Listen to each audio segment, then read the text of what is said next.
अद श्रीमद् भगवद गीता लघु प्रस्थानत्रय का स्मृति प्रस्थान है ये कि लघु प्रस्थानत्रय वर्णन पहले बता चुका हूँ।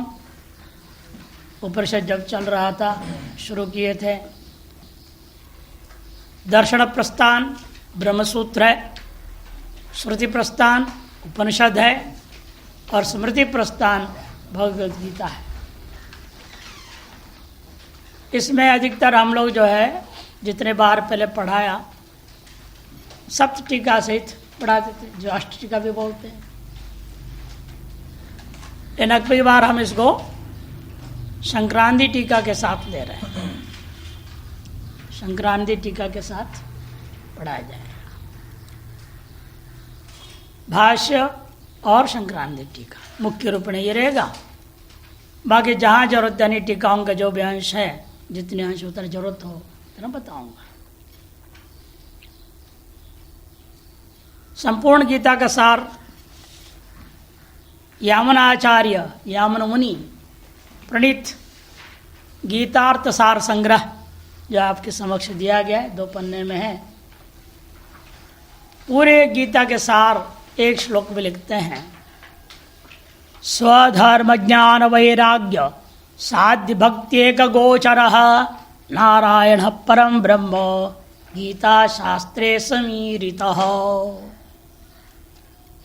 संपूर्ण गीता शास्त्र में सम्यक प्रकार से कथित है। ईरित मन कथित किं कथितम नारायण परम ब्रह्म। नारायण नाम से कहा जा रहा है जो परब्रह्म परमात्मा विशुद्ध निर्गुण निराकार, उसी का यहाँ पूर्व व्याख्या है। वो तो लक्ष्य हो गया और साधन क्या है? स्वधर्म ज्ञान वैराग्य साध्य भक्ति एक गोचरा, यही एकमात्र विषय है जिसका स्वधर्म का विचार है। किसका क्या स्वधर्म है? कहेंगे स्वधर्म निधनम श्रेय परधर्मो भयावह। स्वधर्म जानना जरूरी है। आज जितने भी मनुष्य रूपेण जो अरबों की संख्या में पशु घूम रहे हैं, इन लोगों को अपने स्वधर्म का ज्ञान ही नहीं है तो मनुष्य का आकार। और सब अंग्रेजी में करते हैं अपने आप को, कहते वी आर जेंटलमैन। हम कहते तुम्हारा अकल मैन भी नहीं हो तुम, जेंटल कहाँ से आए? जिसको स्वधर्म ज्ञान नहीं है वो क्या मनुष्य है? इसलिए सबसे पहला ये गीता का काम है कि आपको स्वधर्म बोध कराना। दूसरा, तत्संबंधी जितने भी ज्ञान है, तत्व ज्ञान, वो दिया जाएगा। और स्वधर्म ज्ञान हो और तत्व ज्ञान हो, उतने मात्र से काम चलता नहीं है। मनुष्य को अध्यात्म मार्ग में आगे बढ़ना है, वैराग्य बहुत जरूरी है। इसलिए वैराग्य की चर्चा है। और साध्य भक्ति, साधन भक्ति तो आसान है, लेकिन साध्या भक्ति बड़ा कठिन काम है। इसलिए भक्ति योग नाम का अध्याय ही रख दिया है, जब इससे विचार करेंगे। ऐसा भी एकमात्र विषय है जिसका ऐसा यह गीता शास्त्र है, जिस गीता शास्त्र लक्ष्य नारायण स्वयं परब्रह्म ही है। उसमें भी पहले 6 अध्याय को कर्म षट कहा जाता है, द्वितीय 6 अध्याय को उपासना षटक या भक्ति षटक, और अंतिम 6 अध्यायों को ज्ञान षटक कहा जाता है। क्योंकि हर एक मनुष्य के शरीर में या पशु का शरीर में हो, सभी में 3 प्रमुख शक्तियां काम करती हैं। शारीरिक शक्ति क्रिया प्रधान, मानसिक शक्ति विचार प्रधान, और हृदय में जो है भावनात्मक शक्ति है। 3 ही प्रमुख ग्रंथियां हैं, उसके हिसाब से भी 3 प्रमुख शक्तियां हैं।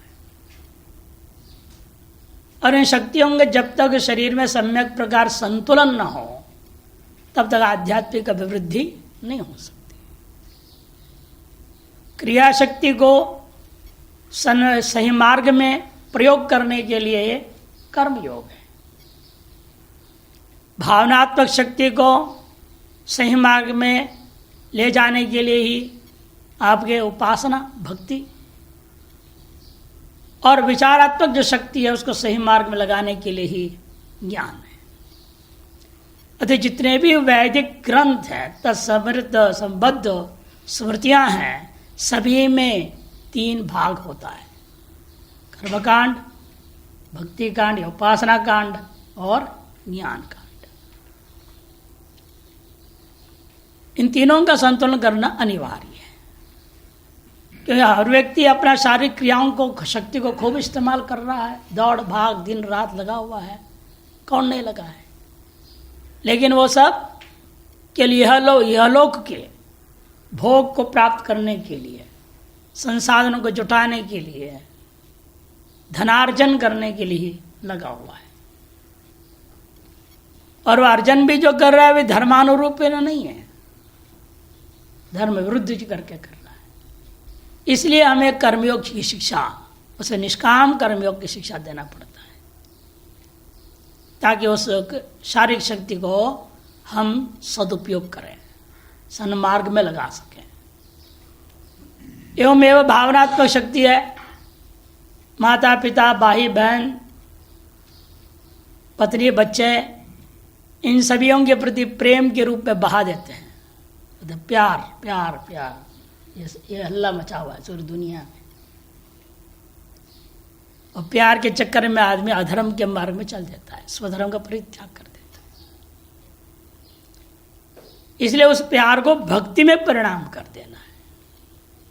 वही प्यार जब हम जगत की ओर जो डाले हुए हैं, सगे संबंधियों में जो डाले हुए हैं, उस प्यार को हम जब भगवान की ओर डालेंगे, उत्कृष्ट तत्व की ओर डालेंगे, उसका नाम भक्ति हो जाता है। जब परम प्रेमास्पदो कहा, नारद भक्ति सूत्रकार कहते हैं, हाँ परम प्रेमास्पदा भक्ति होती है। इसलिए परम प्रेम का विषय अर्थात सारी दुनिया अपर प्रेम का विषय है, तो परम प्रेम का विषय एकमात्र परमात्मा ही होता है, तो उसकी ओर ले जाने का नाम ही भक्ति है। और वैचारिक शक्ति है, आपके पास मन दिया है भगवान ने, और उस मन बुद्धि का खूब अच्छी तरह से दुरुपयोग करना हर व्यक्ति जानता है, और अपने अपने जाल बनाता है दूसरों के लिए, और खुद भी उसमें फंस जाता है। एक सामान्य स्वभाव है। इससे उभरने के लिए यहाँ ज्ञान कांड है। उसे पहला कांड में जो कर्म का हिस्सा है उसमें क्या लिखे हैं, 1 से 6 अध्याय का सार एक श्लोक में, ज्ञान कर्मात्मिके निष्ठा योग लक्ष्य सुसंस्कृत आत्मानुभूति सिद्ध्यर्थे पूर्व षटके न चोदिते।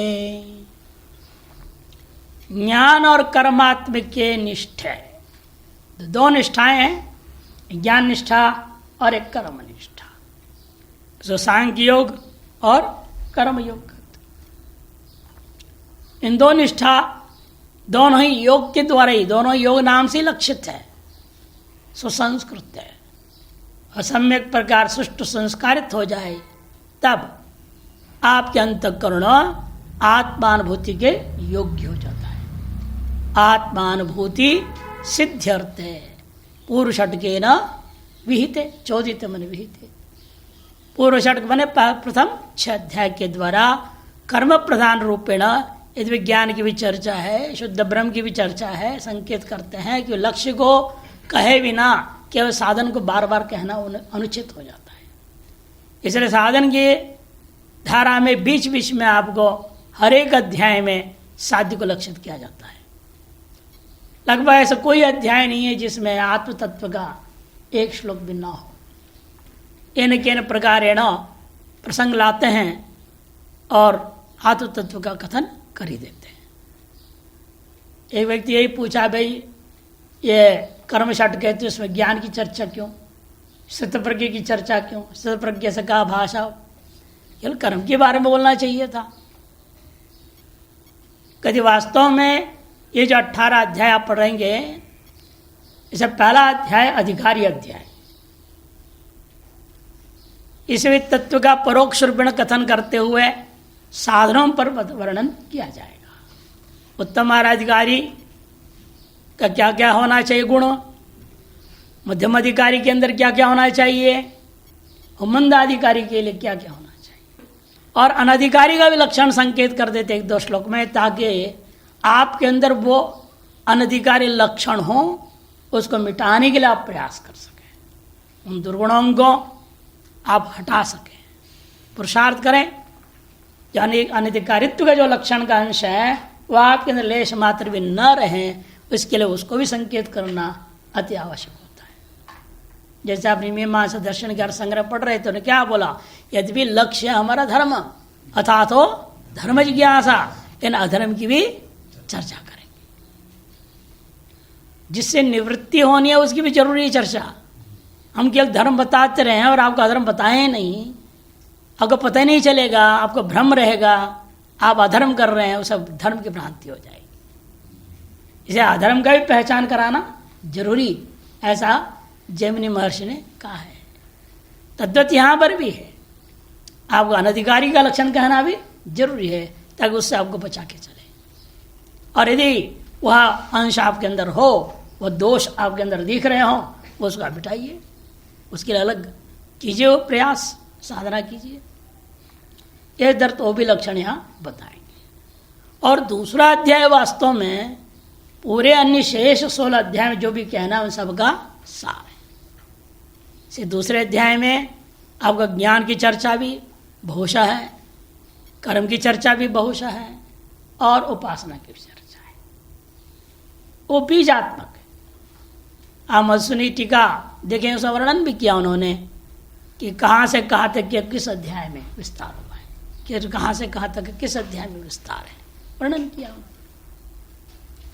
तो द्वितीय अध्याय एक तरह से सबका वास्तविक गीता का सार है। फिर 3 से लेकर 18 तक उसका विस्तार है। अब इसमें जो आपने 6 अध्याय का सार देख लिए हैं, प्रथम अध्याय का सार भी देख लीजिए, कि पहला प्रथम अध्याय पढ़ने वाले हैं आप लोग। अस्तान स्नेह कारुण्य धर्माधर्म धियाकुलम पार्थम प्रपन्नमुद्दिश्य शास्त्रावतरणं कृतम। वही है श्लोक संख्या 5। 3 षट दे दिया ना, 1 से 6, 7 से 12, 13 से 14 लिखा है, स्पष्ट लिखा हुआ है। फिर यहां से 1, 2, 3 प्रत्येक अध्याय का सार है। 5वां श्लोक में अस्थान स्नेह कारुण्य धर्माधर्म धिया आकुलम पार्थम। पार्थ अर्जुन कैसा है, अस्थान में अनुचित संदर्भ में वो व्याकुल हो रहा है। कि संदर्भता आ चुका है, युद्ध भूमि में दोनों सेनाएं आमने सामने खड़ी भी हो गई हैं। ऐसे अवसर पर इस तरह से व्याकुल होना अनुचित है। इसे अस्थान, स्नेह की वजह से, विवेक से नहीं, यथार्थ में नहीं, मोह वजह से। ये गुरु हैं, ये दादा हैं, चाचा हैं, ताऊ हैं, भाई बंधु सब खड़े हैं, स्नेहवशात। दूसरा कारुण्य, और अधर्म में धर्म बुद्धि, धर्म में अधर्म बुद्धि से विपरीत, उसके हर तर्क गलत है। अधर्म में धर्म बुद्धि कर लेते हैं, और धर्म में अधर्म बुद्धि के साथ अधर्म में धर्म बुद्धि भी हो जाती है। ऐसी धिया विचार के द्वारा वह आकुलम, व्याकुल है। कौन? पार्थ। लेकिन जब फटकार पड़ी तो क्या किया हो? प्रपन्नम, शरणागत हो गया। शादी मानताम प्रपन्नम, है ना कि शिष्य थे। इसीलिए कहते हैं कि प्रपन्न हो गया, शरणागत हो गया, उसको उद्देश्य करके सभी के लिए, सारी दुनिया के लिए खोया हुआ अनादिकालीन जो ये महान ज्ञान को उसको निमित्त बना करके भाष्यकार कहेंगे अर्जुन निमित्त मात्र था, तद्वारा हम सबके कल्याण के लिए भगवान ने इस गीता का उपदेश किया है। पूर्व से विकत इसलिए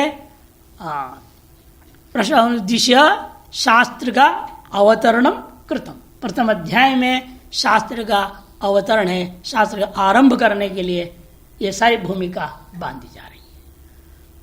और शास्त्र के अधिकारी का जब तक निर्णय नहीं होगा तब तक जो है वाक्य वचन नहीं जो सकता है। इसे सर्वप्रथम अधिकार का विचार आरंभ होता है। उसमें भी पहले थोड़ी यहाँ इन्होंने जो लिखा है प्रस्तावना, श्री शंकरानंद की प्रस्तावना देखेंगे।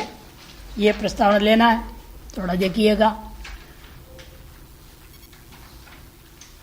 कहते हैं अपि वसुंधरा वल विभूषणाय मानस सद्गुणा विद्वन्मणय सुप्रसिद्धमेव इदं यत् सनातन कालतः एव अस्मदीय धर्म ग्रंथैः प्रबल प्रमाणार्पण पूर्वक आत्यंतिक निश्रेषादिक मूलत्वेन निरूप्यमाणो अपि अद्वैत सिद्धांत इदानीन्तन समयाद 51 शत समाभ्य प्रागुत्पन्नेन शाक्य मुनि अपरनाम्ना गौतम बुद्धेन प्रवर्तितस्य अथ च तत्र बहुनां धरापतीनां प्रवेशाद अति महद उज्जृंभणमाप्तस्य बौद्धमतस्य तच्छाकान्तरीभूतस्य जैनमतस्य च प्रसरणेन अतितनिमानम अवाप्य रोगार्थ दशाम अनुभूत। स्थिति वर्णन कर रहे हैं आचार्य शंकर का अवतरण क्यों होना पड़ा, किस प्रकार से बौद्ध और जैन दर्शन इस सनातन धर्म को मिटाने में लगे हुए थे। जैसे आज ईसाई और मुसलमान लगे हुए हैं, ये हमेशा ही चलता आ रहा है। राशि और तामसी वाले लोग सात्विक को मिटाने में लगे रहते हैं, अनादिकालीन परंपरा है। जैसे वसुंधरा वलय विभूषणाय मान सद्गुणा विद्वन्मणय, इस वसुंधरा पृथ्वी के विभूषण के समान विराजमान जो विद्वन्मणि है वे सब के सबको प्रसिद्धम में ये बात अच्छी तरह से जाना हुआ है, जो सनातन काल से हमारे अंदर विद्यमान जो धर्म ग्रंथ थे पूर्णतया प्रमाण से युक्त थे, प्रबल प्रमाण अर्पण पूर्वक थे, दुर्बल प्रमाण नहीं थे कहीं भी। प्रबल प्रमाण कौन है? श्रुति प्रमाण से अलंकृत थे और आत्यंतिक निश्रेष का अधिगम का मूल था। हम आत्यंतिक क्या होता है हमारा निश्रेष? मोक्ष। उस मोक्ष प्राप्ति के ज्ञान का मूल था। इस पर चोट लगाते हुए उस अद्वैत सिद्धांत को मिटाते हुए शून्यवाद आदि 49 अधिक 55 माने कितना हुआ? हाँ, 25 माने 2500 और 49 माने 2549 साल पूर्व जब संक्रांति लिख रहे हैं उस समय से 2549 साल पूर्व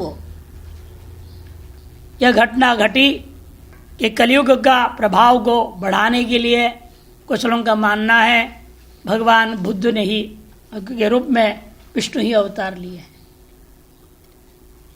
लेकिन जो वर्तमान जो कथा है भगवान बुद्ध के संदर्भों में वह नहीं लगता ये जो बुद्ध है भगवान विष्णु का अवतार नहीं है। कि पुराणों में वर्णन यह है कि भगवान विष्णु ब्राह्मण के घर में जन्म लेंगे बुद्ध अवतार, और ये जो बुद्ध की कहानी बता दी जा रही है कि वो क्षत्रिय थे, राजा थे। उसे लगता ये बुद्ध अलग है और भगवान जो अवतरित होने वाले बुद्ध अलग है। वो अवतरित हुए हों, ये भी हो सकता है वही यहाँ है, लेकिन बाद में लोगों ने कहानी बदल दी, राजा का घर दिखा दिया, ब्राह्मण घर में ही पैदा हुए होंगे। उस इतिहास के बारे में हमें कोई खास जानकारी किसी को भी ठीक नहीं है। लेकिन जैसा भी हो, ये है वो है जो भी है, कलयुग के प्रभाव को बढ़ाने के दृष्टिकोण से सनातन धर्म को मिटाते हुए उन्होंने एक बौद्ध धर्म की स्थापना की और उसी में से कुछ हिस्सा निकले और जैन धर्म बन गया। और उसके वजह कई धरापति नाम, कई राजा लोग उसमें स्वीकार कर लिया। और सनातन धर्म को छोड़ के जब राजा लोग चले गए, प्रजा व्यथा राजा तथा प्रजा, वो भी उनका पीछे पीछे अनुसरण कर दिया। नतीजा हुआ यह कि धीरे धीरे सनातन धर्म के मूल ग्रंथों का भी पठन पाठन, जो परंपरा स्वाध्याय, ये सब लगभग मिटता हुआ दिखाई दिया। उस स्थिति में सच मलबारेति प्रसिद्ध केरल देशांतर्गत कालपी ग्रामे जनिम अपावक्तवद्भि श्री शंकराचार्य ही पुनर् अरोगा भावम आपाद्य। मानव पृथ्वी रोगग्रस्त हो गई थी, धर्महीन होकर के रोगग्रस्त हो रही थी। उस स्थिति में उस रोग को दूर करने के दृष्टिकोण से भगवान शंकर स्वयं शंकराचार्य के रूप में अवतरित हो गए। कहाँ पर? मलबार नामक देश जो केरल देश अंतर्गत है, वहाँ कलापी नामक ग्राम जिसको कालड़ी कहते हैं आजकल, वहाँ पर जन्म लिए थे। उनके काल के बारे में नीचे दिए 45 अधिक शत में वैक्रमार्क वर्षे 845 नीचे टिप्पण में वो है संवत, उसमें 56 घटाइए 789 789 एडी बनेगा वो, after the death of Jesus. अंग्रेजी के हिसाब से 789 वर्ष में उनका जन्म हुआ था। कि 845 में 56 को घटाइए तो हो जाता है अंग्रेजी का वर्ष, वो संवत है 845। वही क्रमार्क बोल दिया ना, अर्थात लगभग इस समय घटा जोड़ोगे तो कितना होगा?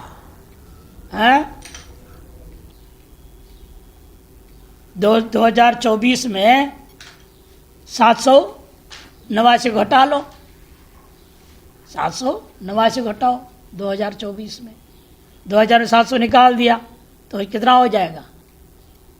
1300। 1300 में फिर 89 निकालो, 11 बचाओ, 1240 साल लगभग हो गया। इतना लगभग वर्ष बीत चुके हैं। तो वो आकर के पुनः इस अद्वैत वेदांत को स्थापित किए। स्थापना करने हेतु तो संन्यास धारण करके सब लिखा है, आगे चाहिए। और उन्होंने द्रविड़ान्वय जात श्री शंकरानंद नामक जो संत हुए, उन्होंने क्या किया? 3 सदियों पर टीका लिखे। उपनिषद पर दीपिका टीका है, ब्रह्मसूत्र पर भी दीपिका टीका है, और ब्रह्मसूत्र विवृति नाम की भी टीका है, और पुराणों में अनेकों के सारे मिलाकर आत्म पुराण नाम के एक पुराण बना दिए। ऐसे विद्वद्ध वरेण्य शंकरानंद जी हैं, जिन्होंने यहाँ पर इस गीता के ऊपर तात्पर्य बोधिनी नामक टीका बनाया। यहाँ टीका का नाम है तात्पर्य बोधिनी। उपनिषद और ब्रह्मसूत्र पर दीपिका है, और अलग से अनेक आत्मपुराण नामक ग्रंथ का भी निर्माण किए थे। श्री विद्यारण्य प्रणीत पंचदशी ग्रंथ प्रारंभ के मंगलाचरण में लिखितम अति हृदयम पद्यम निवेदयति, वहाँ लगता है ये जो विद्यारण्य मुनि थे वो शंकरानंद जी से पढ़े थे, क्योंकि मंगलाचरण साफ लिखा है नमः श्री शंकरानंद गुरुपादाम्बुजन मने सविलास महामोह ग्राह ग्रासैक कर्मणे। श्री शंकरानंद साफ नाम ले रहे हैं, और लोगों का मानना है यही शंकरानंद जी होंगे। गुरुपादाम्बु जन्मने, गुरु चरण कल में, तो उनसे पंचदशिकार भी पढ़ करके पंचदशी नामक महान ग्रंथ को उन्होंने लिखा था। अब यहां पर भी आपके 4 पन्ने में श्रीमद् गीताया कांडत्रय अध्याय विषया, कांडत्रय अध्याय के विषयों का वर्णन किया है। कौन से कांड में क्या विषय है? दिखाई दे सच्चिदानंद रूपम तत् पूर्णम विष्णोः परम पदम यत् प्राप्तये समारब्धा वेदा कांडत्रयात्मकाः। सत्य सच्चिदानंद रूप जो पूर्ण है, विष्णु परम पदम, विष्णु का जो परम पद है उसे प्राप्ति करने के लिए यत् प्राप्तये समारब्धा वेदा, ये वेद आरंभ हुए हैं। कांडत्रयात्मक, सभी वेद के में क्या है? कांडत्रयात्मक है। कर्मोपासितता ज्ञान मिति कांडत्रयंग्रमात् तद्रूप अष्टादशाध्याय गीता कांडत्रयात्मिका। कर्मकांड, उपासना कांड और ज्ञान कांड नाम से कांडत्रय वेदों में है, और उसी का अनुसरण करता हुआ या गीता भी होने के कारण से इसमें भी 18 अध्याय, 6 अध्याय का 3 कांड रूपा कर्मकांड, उपासना कांड, ज्ञान कांडात्मक ही है। उसे कर्मकांडात्मक 6 अध्याय का विषय तत्र तु प्रथमे कांडे कर्म तत्याग वर्तमना तम पदार्थो विशुद्धात्मा स्वोपपत्तिर्निरूप्यते। कहते तत्र तो प्रथमे कांडे प्रथम 6 अध्यायों में कर्म और कर्म के त्याग मार्गना, वर्तमान में मार्गेना, कर्म मार्ग और कर्म के त्याग मार्ग का वर्णन कर दिए। तद्वारा तम पदार्थ का विशोधन पूर्वक युक्तियों की द्वारा सोपपत्तिर तम पदार्थो विशुद्धात्मा निरूपित है। उपपत्तियों के सहित तम पदार्थ का विशुद्ध स्वरूप है जो, उसको यहां प्रतिपादन करने की चेष्टा की गई। उसे पहले अध्याय में अर्जुन विषाद योग स एवच जगद उदीर्षोर भगवतो गीता शास्त्र अवतार हेतु। स माने अर्जुन, वह अर्जुन जो है जिसकी विषाद का वर्णन कर रहे हैं, वह अर्जुन इस जगत के उद्धार, जगत उदीर्ष हो, अर्जुन का उद्धार हो या ना हो उन्हें कोई चिंता नहीं भगवान को, इसे लग रहा है ऐसे बोल रहे हैं ये, जगत के उद्धार करने की इच्छा से उस अर्जुन को निमित्त बना लिए। स एवच जगत उदीर्ष हो भगवतो गीता शास्त्र अवतार हेतु हो, भगवान जो जगत को उद्धार करने की इच्छा रख रहे थे उनके प्रति गीता शास्त्र का अवतरण का कारण बन गया वह अर्जुन। इस प्रकार से प्रथम अध्याय का विषय इन्होंने संकेत दे दिया। इसके बाद हम लोग गीता पढ़ने जा रहे हैं तो एक बार इसका भी महत्व पहले दे दिया इन्होंने। पहले न्यास पढ़ लेते हैं, न्यास करके फिर महत्व पढ़ेंगे, तब गीता में जाएंगे। अतः श्रीमद् गीता मंगलाचरणम। अस्य श्रीमद् भगवद गीता माला मंत्र से भगवान वेदव्यास ऋषि अनुष्टुप छंद श्रीकृष्ण परमात्मा देवता अशोचानन शोचस्तम प्रज्ञावादा भाषसे बीजम सर्वधर्मान प्रत्यज मामेकं शरण व्रज इति शक्ति अहंत्वा सर्वपापेभ्यो मोक्षयिष्यामि मा शुचेति कीलकम। श्री कृष्ण प्रीत्यर्थे पाठे विनियोग हो गया। अब ऋष्यादि न्यास करना है। हाँ, विनियोग या जोड़ लेना चाहिए, आगे दिया लेकिन उसके अंत में पहले ले लेना है। फिर ऋष्यादि संन्यास करना है। कैसे होगा? ओम अस्य श्रीमद् गीता पाला मंत्र से भगवान वेदव्यास ऋषे नमः शिरसी अनुष्टुप छंदसे नमः मुखे श्री कृष्ण परमात्मा देवताय नमः हृदये अशोचानंद शोचस्तम प्रज्ञावादा भाषसे नम इति बीजाय नमः गुह्ये सर्वधर्मान प्रत्यज्य मामेकं शरणवृत्ति शक्ते नमः पादयोः अहं त्वा सर्वपापेभ्यो मोक्षयिष्यामि मा शुचीति कीलकाय नमः इति नाभौ श्री कृष्ण प्रीत्यर्थे पाठे विनियोगाय नमः इति सर्वांगे। अब करन्यास। नैनं चिन्तन्ति न शस्त्राणि नैनं दहति पावक इति अंगुष्ठाभ्यां नमः न चैनं क्लेदयन्त्यापो न शोषयति मारुत इति तर्जनीभ्यां नमः अच्छेद्यो यमदाह्योऽयम् अक्लेद्यो शोष्येव चेति मध्यमाभ्यां नमः नित्य सर्वदुस्तान् चलोऽयं सनातन इति अनामिकाभ्यां नमः पश्चिमे पार्थरूपाणि शतशोतसहस्रश इति कनिष्ठिकाभ्यां नमः नानाविधानि दिव्यानि नानावर्णाकृतीनि च इति करतलकरपृष्ठाभ्यां नमः। अथ हृदयादिन्यासः नैनं छिन्दन्ति शस्त्राणि नैनं दहति पावक इति हृदयाय नमः। न चैनं क्लेद्यन्त्यापो न शोषयति मारुत इति शिरसे स्वाहा। अच्छेद्यो यमदायोऽयम् अक्लेद्यो अशोष्येव च इति शिखायै षट्। नित्य सर्वतस्तानु प्रचलोऽयं सनातन इति कवचाय हुं। पश्चिमे पार्थरूपाणि शतशोऽतिसहस्रश इति नीतित्रयाय वौ षट्। नानाविधानि दिव्यानि नानावर्णाकृतीनि च इति अस्त्राय फट्। श्री कृष्ण प्रीत्यर्थे पाठे विनियोगः। ये पंक्ति वहाँ होना चाहिए, नीचे दे दिया है। ओम पार्थाय प्रतिबोधितां भगवता नारायणेन स्वयं व्यासेन ग्रथितां पुराणमुनिना मध्ये महाभारतम् अद्वैतामृतवर्षिणीं भगवती अष्टादशाध्यायिनीम् अम्ब त्वामनुसन्दधामि भगवद्गीते भवद्वेषिणीम्। नमोऽस्तु ते व्यासविशालबुद्धे फुल्लारविन्दायतपत्रनेत्र येन त्वया भारततैलपूर्णः प्रज्वालितो अर्जाताय स्तोत्रवेत्रैकपाणये श्रीगीतामृतदुहे नमः।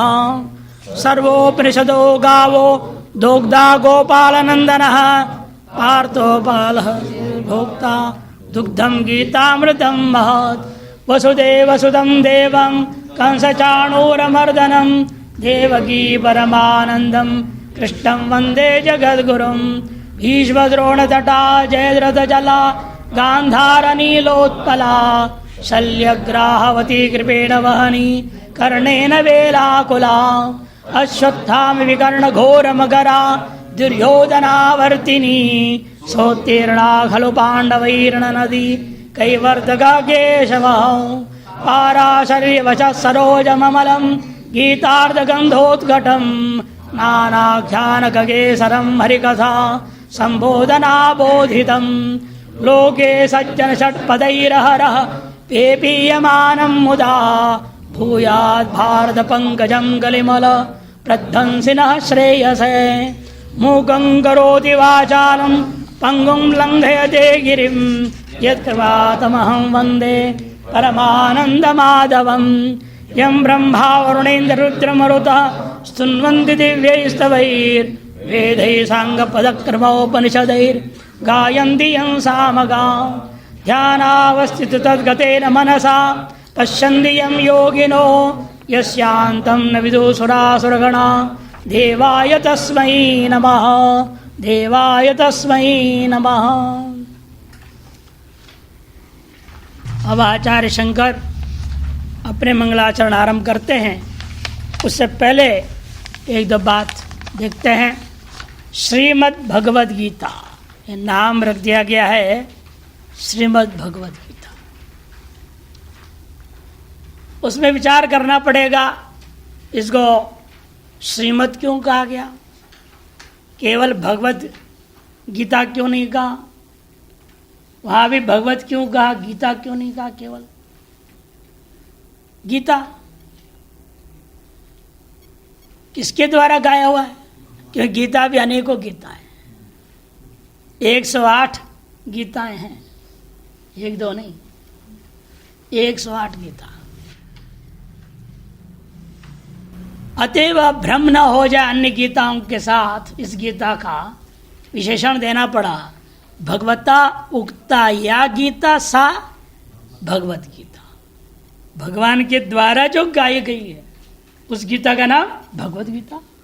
बाकी ऋषभ गीता है, अलग अलग हंस गीता वगैरह दुनिया पर गीता, राम गीता, अनेक गीताएं बताए। 108 गीता है। जो हमारे इस संन्यास आश्रम अनुसार जब परम गुरु थे स्वामी शिवानंद सरस्वती जी, उन्होंने 108 गीता का सार लिखे थे। 108 गीता सार लिया था हर गीता का थोड़ा थोड़ा थोड़ा, और 108 गीता सार छपे थे। आजकल है या नहीं, उपलब्ध है नहीं, मुझे मालूम नहीं, देख लेना। इसलिए अन्य गीताओं के साथ विशेषण हमेशा दी जाती है। कब? संभव विचाराभ्याम विशेषणम अर्थवत, नियम। कहीं व्यभिचार की संभावना हो या शंका संशय हो उसे निवारण करने के लिए विशेषण दिया जाता है। केवल गीता कह देते हैं, इसी में भी एक और गीता है, महाभारत में अनुगीता भी है। अनुगीता से इस गीता को अलग करना पड़ेगा। अन्य पुराण आदियों में जो हंस गीता, राम गीता वगैरह अनेकों गीताएं हैं, उनसे भी अलग करना है।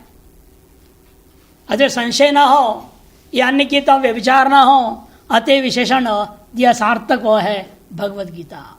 भगवता प्रोक्ता या उक्ता गीता इति भगवद गीता, भगवान के द्वारा जो कही गई है ऐसी जो गीता शास्त्र का नाम भगवद गीता। फिर श्रीमत कैसे हो गया ये? श्री और से मतुब भी जोड़ दिया आपने, है ना। पुल्लिंग में क्या होता है? श्रीमान, स्त्रीलिंग में श्रीमती, है ना, ये प्रयोग होता है। आजकल बोलते हैं श्रीमती है, ह्रस्वीकार बोलते हैं, दीर्घ नहीं बोलते लोग बोलने वाले। श्रीमती श्रीमती, मैं सोचता हूँ ये बाहर सोचो ये क्यों ऐसे बोलते हैं, कुछ और रहस्य होगा इसमें भी। समझ में आई बाद में, समझ गए, ये समझे इसकी बुद्धि श्री बने पैसे में ही मती है जिसका, इसलिए श्रीमती। इसकी मती जो है हाय पैसे भी घूमती रहती है।